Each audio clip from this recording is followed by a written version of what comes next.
the OFWs love the Dutertes, no? Because the under the term of office of PRRD, yung mga anak nila hindi na sila natakot, no, Mhm.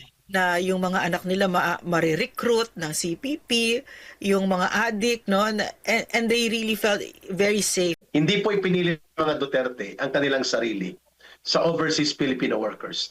They created the condition na sila'y mahalin, yakapin. Why? Ipinakita nila ang pagkalinga, pag-aruga sa pamilyang Pilipino, sa ordinaryong mamamayan, sapagkat ang una pong naiiwan sa overseas Filipino workers na nagsasakripisyo abroad, ang mga anak nila, ang kanilang pamilya. Ginawang safe ni Pangulong Duterte ang kanilang mga anak at pamilya na ang mga adik, rapist, magnanakaw, mga mauwi, mga palahubog, mga adik ay hindi pwedeng maghari-harian sa mga komunidad sa Pilipinas. And it happened. Nakita nila yon.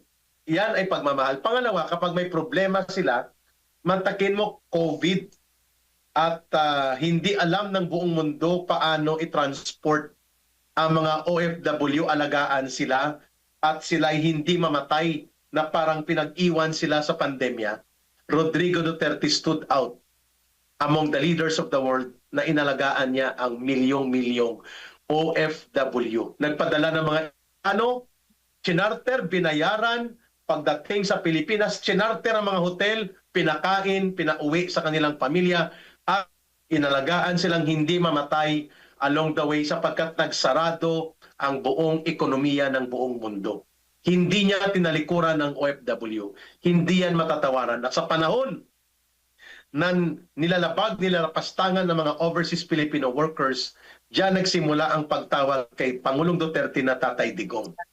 They have a father as a leader of the country and of the government.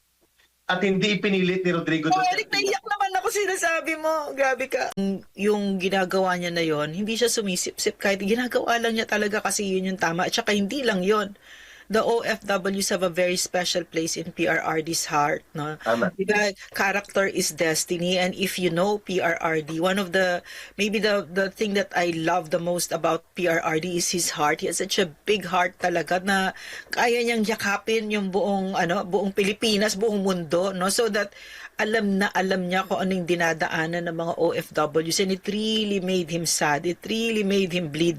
Tsaka galit na galit siya pag inaapi ang mga OFWs. Alam na alam ni PRRD. Grabe yung empathy niya sa mga OFWs, kahit yung balikbayan box na isip niya, kahit at saka yan yung mga, at saka 'di ba pag tinanong mo siya, Ma'am, huwag mong kalimutan ha. Yeah. Ang tanimbala, siya nagpatigil niya kasi binibiktima niya mga OFW. Yes. And di ba memoryado na natin yung speech niya kung why he hates drugs. Kasi yung nanay nagtatrabaho sa Hong Kong, pagkatapos babalik tapos drugs na, di ba, addict na yung anak niya. So parang that was one of his what motivated him talaga was his love for the OFWs, at saka alam niya yung dinadaanan, no, to the minutest details talaga. Alam niya kung ano nilalagay sa balikbayan box, alam niya yung dinadaanan talaga nila. And ito si Marcos, no, hindi nila kilala ang OFW from my experience, no. Before I worked for PRRD, syempre mataas na yung tingin ko sa OFW, pero lalo na nung nagtrabaho ako kay PRRD kasi mahal na mahal niya, so mas nakilala ko sila.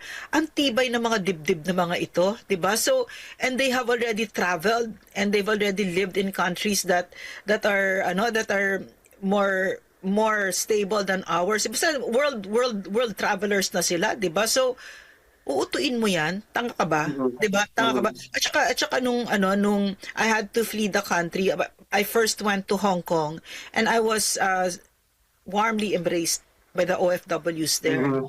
And it wasn't that hard, but it wasn't easy for me kasi biglaan, 'di ba? But I have a very strong husband, a very strong family support, but there was a time when I was overwhelmed by all of this.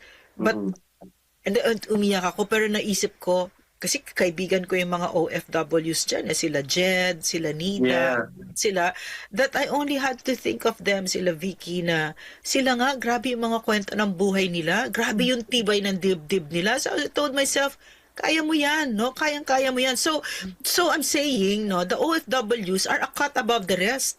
You know, arguably, they're the best examples of what a Filipino can be, 'di ba? Kasi talagang tibay ng dibdib yan. Tapos ikaw, baliw ka ba? Addict ka? Tingin mo ganun-ganun lang sila na pag pumunta ka dyan, biglang gusto ka na nila, sira ka ba? 'Di ba? So, makita mo talaga yung kalidad ng pag-iisip nito mga Marcos, ito bobo, mga Correct. bobo, 'di ba?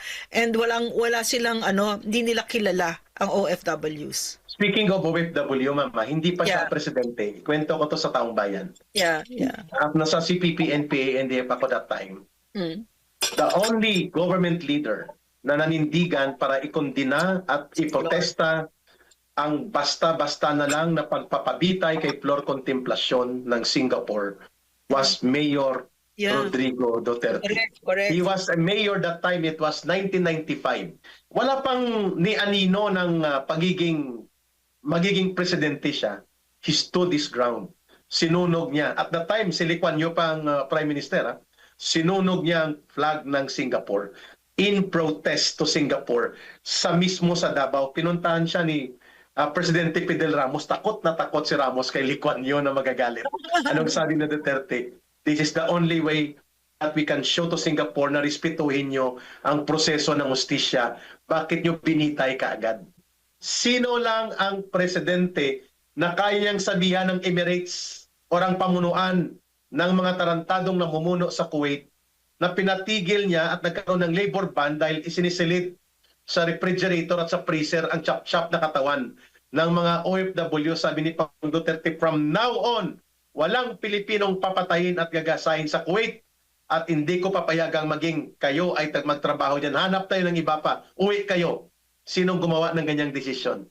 Rodrigo Duterte. Best kind of human being, very very open yung heart, very big yung heart, at saka yung parang very wise na person, no? So, yung pag-describe mo na very authentic, no? Authentic person talaga si PRRD, tsaka pag may sinabi siya, no? Ginagawa niya. Sinabi siya. Oo, tsaka pag sinabi niya sa Lorraine, walang iwanan ito. He never left me, no? At pinapanindigan niya, ma'am, hindi kanya bubulatikin. Hindi. He will not take you for a ride. No, not at all. Hindi siya user.